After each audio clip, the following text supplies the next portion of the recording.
بلا تمثیل و تشبیہ کوئی نظیر نہیں تمہیں سمجھانے کے لیے میں نے بتایا. خدا کی ذات بلند ہے، بالا ہے، چلا ان کے وجود کو بھی ختم کر دے گا. کہا زمین جائے گی؟ کہا نہیں یہ بھی نہیں جائے گی. آسمان جائے گا؟ کہا نہیں یہ بھی نہیں جائے گا. کہا ستارے جائیں گے؟ کہا نہیں یہ بھی نہیں جائیں گے. کہا کشا جائے گی؟ کہا یہ بھی نہیں جائیں گے. چاند و سورج؟ کہا یہ بھی نہیں جائیں گے. پھر اللہ تعالیٰ محشر میں کس کو جمع کرے گا؟ تو سنو، جس سے تسبیح کا حکم ہے اس پر محشر نہیں. بڑی پیاری بات آ گئی ہے. سنو، اللہ نے جس کو تسبیح کا حکم دیا، توجہ چاہتا ہوں علماء کہ اللہ نے جس کو تسبیح کا حکم دیا وہ میدان محشر میں نہیں جائے گا، لیکن جس کو عبادت کا رب نے حکم دیا وہ محشر میں جائے گا. اور جو عبادت کرنے والے ہیں وہی میرے رسول کے امتی ہے. وما خلقت الجن والانس الا ليعبدون. کہ ہم نے جن اور انس کو اس لیے پیدا فرمایا تاکہ وہ میری عبادت کرے. یہاں کی وہ عید سے جو محشر میں جائے، پہاڑوں سے حساب نہیں، کسی پیڑ پودے سے حساب نہیں، حساب نہیں جن و بشر سے. اور یہی جن و بشر امت رسول ہے. رسول فرماتے ہیں میری امت میرے لیے ہبا کر دے. تو اگر یہ ہبا ہو گئی تو محشر کس کے لیے؟ پھر حساب و کتاب کس کے لیے؟ تو علماء فرمائیں گے حضرت کٹوچے شریف جائیں اچھی بات ہے، آپ خاندان سادات سے اچھی بات ہے، آپ کی نسبت غوث پاک سے اچھی بات ہے، خواجہ غریب نواز سے نسبت اچھی بات ہے، بڑوں بڑوں سے نسبت اچھی بات ہے، لیکن آپ کی بات اچھی نہیں ہے. آپ کی بات اچھی نہیں ہے. جملہ لوٹا لیجیے، توبہ کر لیجیے، کیونکہ اللہ محتاج نہیں ہے. اللہ محشر کا محتاج نہیں ہے، محشری اللہ کے محتاج ہے. تو میں بھی یہی کہوں گا مولانا کہ خدا محشر کا محتاج نہیں ہے کہ اللہ محشر میں اپنے جلوہ دکھائے. خدا کی مرضی وہ چاہے تو تمہارے رات کے اندھیرے میں تاریخ کوٹھری میں تم بیٹھے ہو اور تمہیں اپنا جلوہ دکھائے. انصاف کرنا چاہے عدل کرنا چاہے تو اسی دنیا میں جہاں جائے عدل کر دے. وہ مصطفیٰ کی مصطفائی دکھائے. تو میری لیے ہبا فرما دے تو اللہ فرماتا ہے والشمس وضحاها. تقاضا بشری ہے کہ کسی کو منانا ہے تو سب سے پہلے اس کی تعریف کر دو. تم بڑا خوبصورت ہو. کسی چیچک زدہ کو یہ کہہ دو اس کے چہرے کے بہت چیچک ہو، ناک اس کٹی کی ہو، لیکن اس کو کہہ دو تم بڑے خوبصورت ہو. وہ روز آئینہ دیکھتا ہے، اسے معلوم ہے کہ میرا عیب کیا ہے. اس کو پتا ہے میں کتنا کالا اور بدصورت ہوں، میرے چہرے پر کتنے داغ ہیں، روز دیکھتا ہے. لیکن کوئی تعریف کر دے تو بڑا خوش ہوتا ہے. اب پھر جائے گا آئینے میں کھڑے ہو کر مسکرائے گا. میری نگاہ نے نہیں دیکھا لیکن ہے تو کوئی میری تعریف کرنے والا ہے کہ نہیں. تقاضا بشری ہے کیونکہ اللہ فرماتا ہے لقد خلقنا الانسان فی احسن تقویم. ہم نے انسان کی تخلیق فرمائی احسن صورت پر. تو یہ چہرے کے بگڑنے سے کسی کی صورت نہیں بگڑتی ہے. تعریف کی گئی، جیسے ہی تعریف کی گئی انسان خوش ہو جاتا ہے. اللہ فرماتا ہے والشمس وضحاها، پھر بھی وہ شمع نبوت ہے کہ اشتبار ہے. والقمر اذا تلاها، پھر بھی وہ شمع نبوت ہے کہ اشتبار ہے. والنجم کر کے آنکھوں کا ذکر کیا گیا لیکن پھر بھی وہ شمع نبوت ہے کہ اشتبار ہے. واللیل کر کے آپ کی زلفوں کی تعریف کی گئی پھر بھی وہ شمع نبوت ہے کہ اشتبار ہے. اس بیکانیر شہر کی تعریف کر دوں بھائی، بڑا خوبصورت ہے، بڑی صفائی ہے، بڑا اچھا ہے. بولو یہاں کا ہر باشی خوش ہوگا کہ نہیں ہوگا؟ خوش ہوگا نا. حضرت کے گھر سے بڑی تعریف کر رہے ہیں. میرے پیارے دیکھو اللہ تعالیٰ نے حبیب کبریا کے شہر کی قسم کھائی لیکن شمع نبوت ہے کہ اعتبار ہے. نبی جہاں قدم رکھتے اس مٹی کی قسم وہ تین کہہ کر رب فرمائے پھر بھی وہ شمع نبوت ہے کہ اعتبار ہے. ان نخلوں کی وہ نخل کا ذکر کرے، ان باغیچوں کا ذکر کرے جس میں نبی تھوڑی دیر آرام کر لے پھر بھی وہ شمع نبوت ہے کہ اعتبار ہے. اب اسی پہ بس نہیں بلکہ رب تعالیٰ نے ان گھوڑوں کا بھی ذکر فرما دیا، ان کی بھی قسم کھا لی جس پہ نبی نے سواری فرمائی. رب فرما رہا ہے والعادیات ضبحا، اے محبوب ان گھوڑوں کی قسم کہ جس پہ آپ نے سواری فرما لی ہے. ذرا خیال کرو، مقام مصطفیٰ کو سمجھو. عزیزان گرامی پھر بھی وہ شمع ضرورت ہے کہ اشک بار ہے. اب وقت وہ آ گیا کہ رب تبارک و تعالیٰ نے مختصراً سماعت کرتے چلو کہ اللہ تعالیٰ نے حضرت جبریل کو بھیجا, کہا میرا محبوب دنیا میں اشک باری کر رہا ہے, اسے لے آؤ, یہ اسے اپنے قرب میں رکھ کر راضی کر لوں گا. ابھی جانے گیا وہ پاکیزہ رات آ گئی. مصطفیٰ نامکہ کی سب کے سفر میں نکلے, مسجد حرام سے مسجد اقصیٰ گئے, مسجد اقصیٰ سے آسمانوں کی سیر کرتے ہوئے, جنت و دوزخ کو دیکھتے ہوئے, لوح و قلم پر نظر فرماتے ہوئے آپ عرش پر گئے, اس مقام پر گئے جہاں سدرۃ المنتہا ہے, جہاں جبریل ٹھہر گئے کہ آگے جا نہ سکوں گا, آگے جا نہ سکوں گا. اللہ کے رسول نے حضرت جبریل کو یہ فرمایا کہ اے جبریل اگر تمہیں کوئی حاجت ہو تو بتا دو. تو حضرت جبریل جانتے ہیں اگر میں اپنی حاجت بتاؤں, جبریل کی حاجت کیا ہے؟ خدا کو دیکھ لینا, خدا کو پا لینا, خدا کا دیدار کر لینا, یہی حاجت ہے. لیکن حضرت جبریل نے جان لیا کہ اگر میں نے اپنی مرضی سے اپنی حاجت کو حاصل کیا تو ایک بار دیکھوں گا, اور اگر مصطفیٰ کو بنا لیا تو بار بار دیکھوں گا. دربار محمدی میں عرض کرتے ہیں یا رسول اللہ, یا حبیب اللہ, پل سے گزارو, پل سے گزارو راہ گزر کو خبر نہ ہو, اور جبریل پر بچھائے تو پاک کو خبر نہ ہو. عرض کیا یا رسول اللہ میری ونتی ہے کہ کل محشر میں جب پل صراط سے امتی گزرے تو میں پر بچھا دوں, تاکہ آپ کا کوئی امتی جہنم میں گرنے نہ پائے, پار لگ جائے, پر سے پار ہو جائے, پل سے پار نہیں پر سے پار ہو جائے. اور جس کو پر لگ جائیں گے وہ پار نہیں. سمجھ گئے نا؟ تو امت رسول خوشیاں مناؤ, جس کی تم خوشیاں منانے آئے ہو اس کے صدقے سے کل تمہیں پر لگ جائیں گے. عزیزان گرامی قرب حق ملا مختصراً, کیونکہ وہ ماحول نہیں ہے.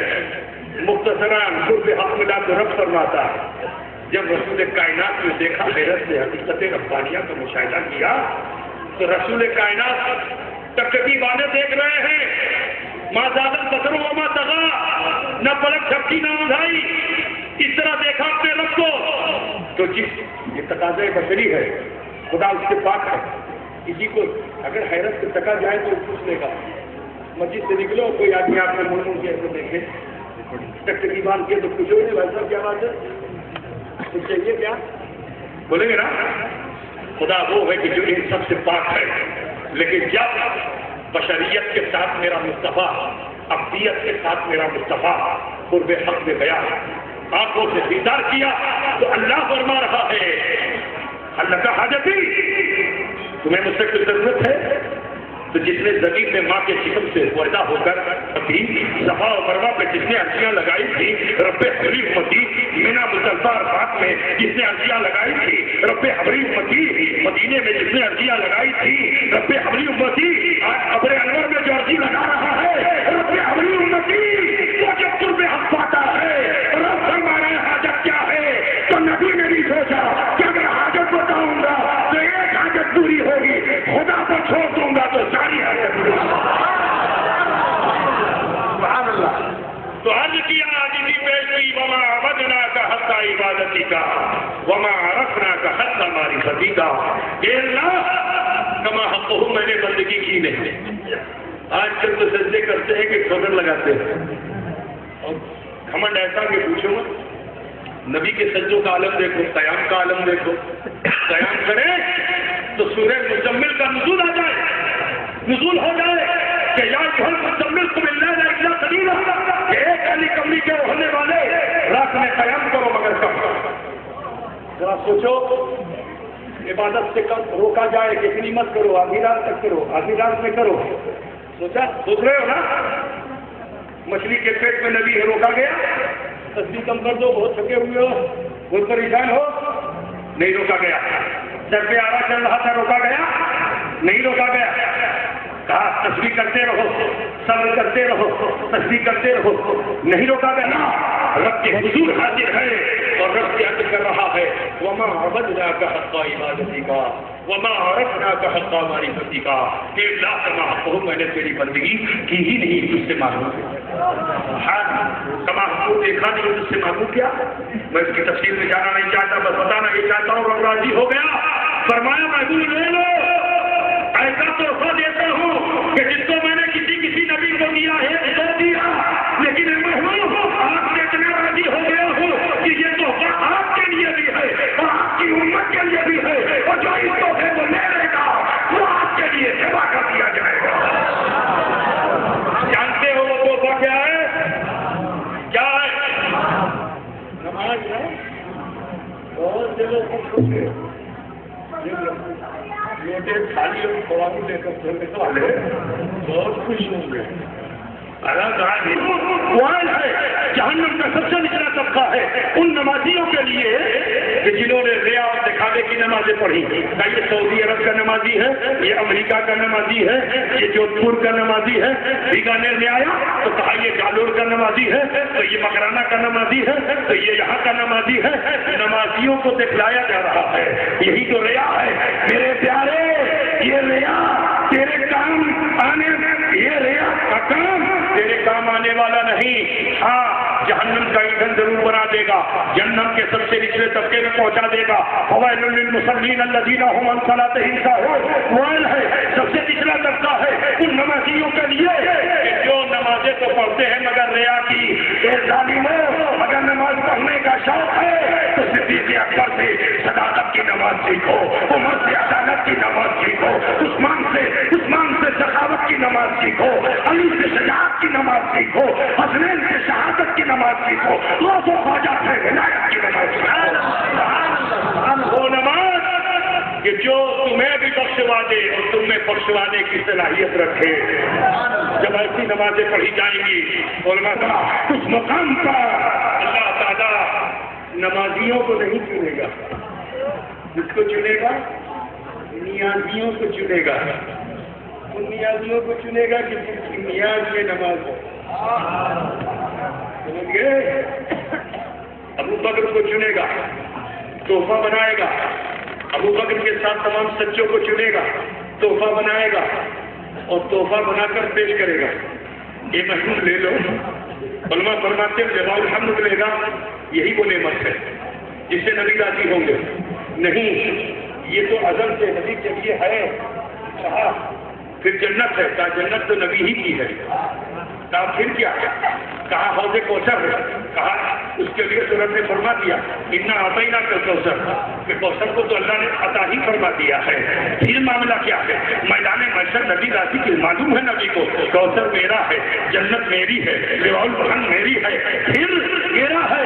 پھر نبی راضی کس چیز سے ہوں گے؟ راضی ہوں گے کہ اللہ امت میں سے کچھ کو چنے اور چن کر تحفہ بنائے، اور تحفہ بنا کر اللہ حبیب کبریا کی بارگاہ میں پیش کرے گا۔ اے محبوب لے لو، ابو بکر کو لے لو، ان کی صداقت سے راضی ہو جاؤ، عمر کو لے لو، ان کی عدالت سے راضی ہو جاؤ، عثمان کو لے لو، ان کی سخاوت سے راضی ہو جاؤ، علی کو لے لو، ان کی شجاعت سے راضی ہو جاؤ، حسنین کو لے لو، ان کی شہادت سے راضی ہو جاؤ، ارے غوث و خواجہ کو لے لو اور ان کی ولایت سے راضی ہو جاؤ۔ من النبیین والصدیقین والشہداء والصالحین، یہ وہ اللہ کا انعام ہے کہ جو مصطفیٰ کی بارگاہ میں پیش کیا جائے گا۔ اور جب یہ پیش ہوں گے تو صرف یہی بخشے نہیں جائیں گے، نبی کے کام کو ہلکا کریں گے، نبی کے کام میں حصے دار بن جائیں گے۔ حوض کوثر پہ نبی ہوں گے، یہ بھی پلانے کے لیے جائیں گے، یہ پینے نہیں جائیں گے، یہ وہ ہوں گے جو پلانے جائیں گے۔ پوچھو علماء سے، حوض کوثر پر اللہ کے رسول بھی پلائیں گے، صدیق اکبر بھی پلائیں گے۔ جب یہ تو پیا ہے، یہ پینے والے ایسے کہ انہوں نے نبی سے جب پینا شروع کیا تو نبی کے بول مبارک کو دنیا میں پی لیا، نبی کے خون مبارک کو دنیا میں پی لیا، نبی کے وضو کے پانی کو دنیا میں پی لیا۔ تو معاشر میں انہیں پیاس نہیں لگے گی، یہ پینے والے نہیں ہوں گے، یہ پلانے والے ہوں گے۔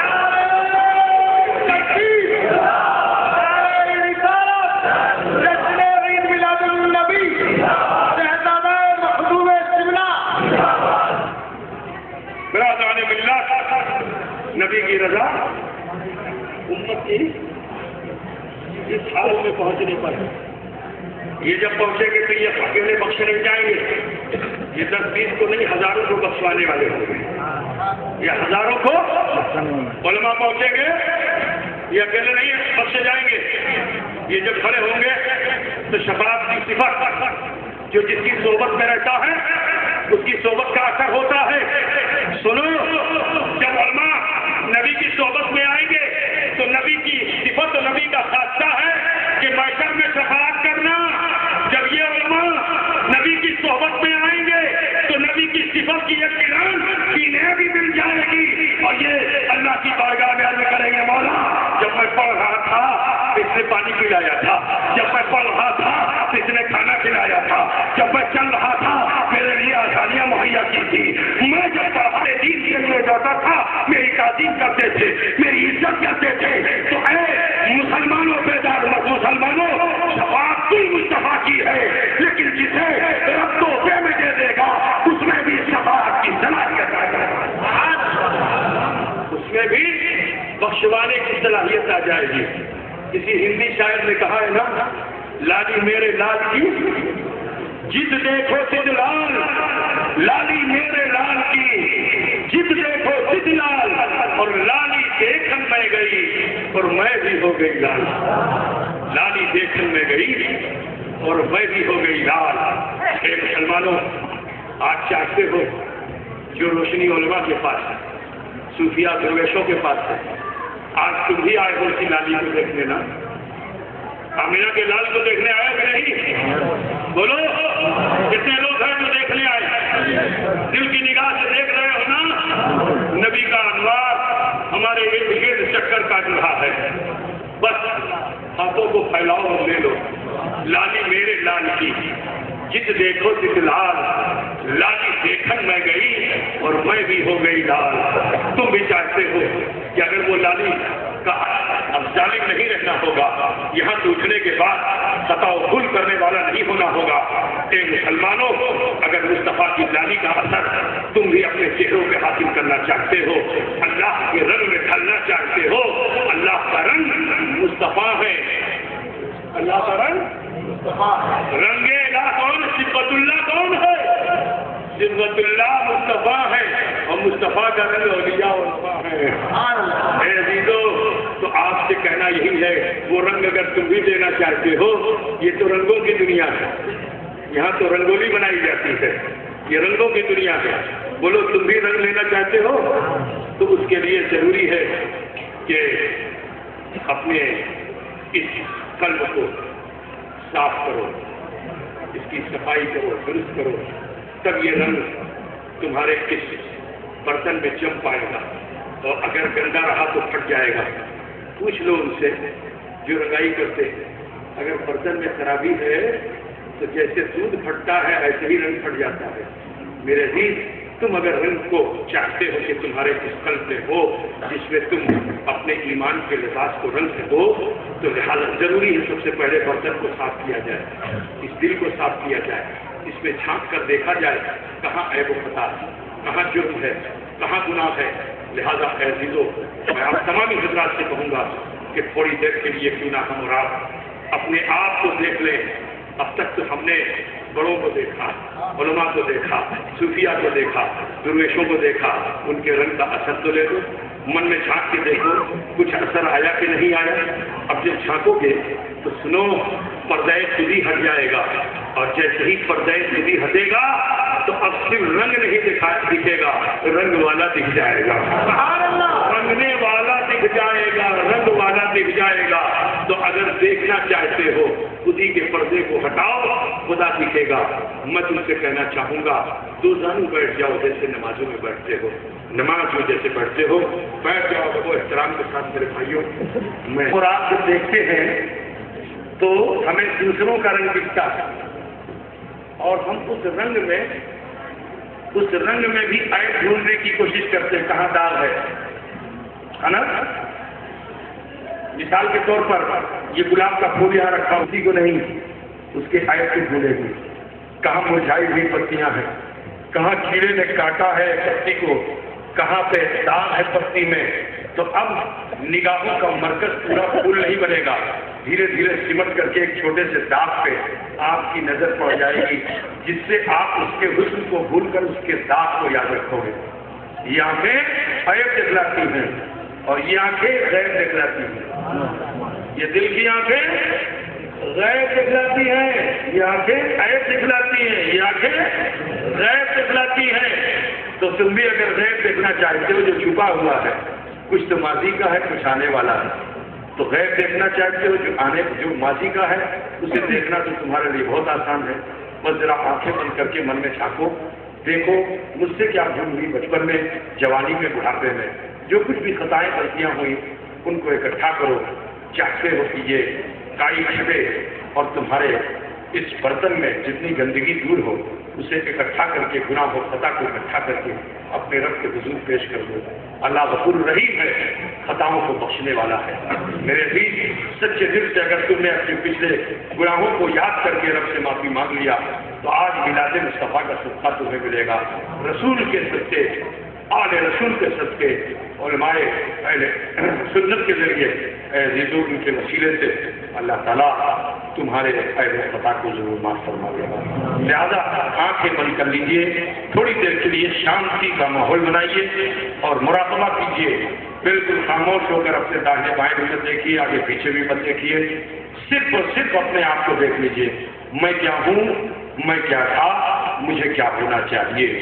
اگر آپ اچھے ہیں تو سبحان اللہ, لیکن اگر کسی طرح کی برائی ہے کنفیشن مت کیجیے, مجھے مت بتائیے, کسی اور کو مت بتائیے, اپنے رب کی بارگاہ میں چپکے سے پیش کر دیجیے.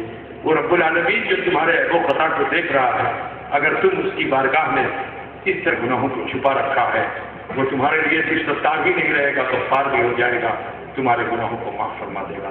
لہٰذا میں چاہتا ہوں کہ آج کی محفل میں آنے والا ہر چھوٹا بڑا جو یہاں آیا ہے ایمان و عقیدے کے ساتھ, مولا تعالیٰ اپنے سب کے گناہوں کو معاف فرما دے اور ان کی آنے والی زندگی کو بہتر بنا دے.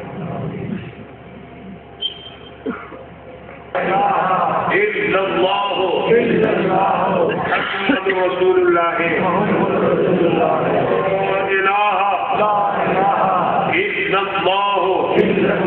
محمد رسول اللہ, لا الہ الا اللہ, محمد رسول اللہ. اللہ ہی معبود ہے, محمد رسول اللہ صلی اللہ علیہ وسلم اللہ کے سچے رسول ہیں. استغفر اللہ ربی من کل ذنب واتوب الیہ. اے اللہ, تیری بارگاہ میں سچے دل سے سب چھوٹے بڑے گناہوں سے جسے ہم نے جان کر یا بھول کر کیے ہیں ان سب سے توبہ کرتے ہیں. اے اللہ, تو ہی توبہ کا قبول فرمانے والا ہے اور ہم وسیلہ چاہتے ہیں تیرے محبوب سید عالم نور مجسم احمد مصطفیٰ محمد مصطفیٰ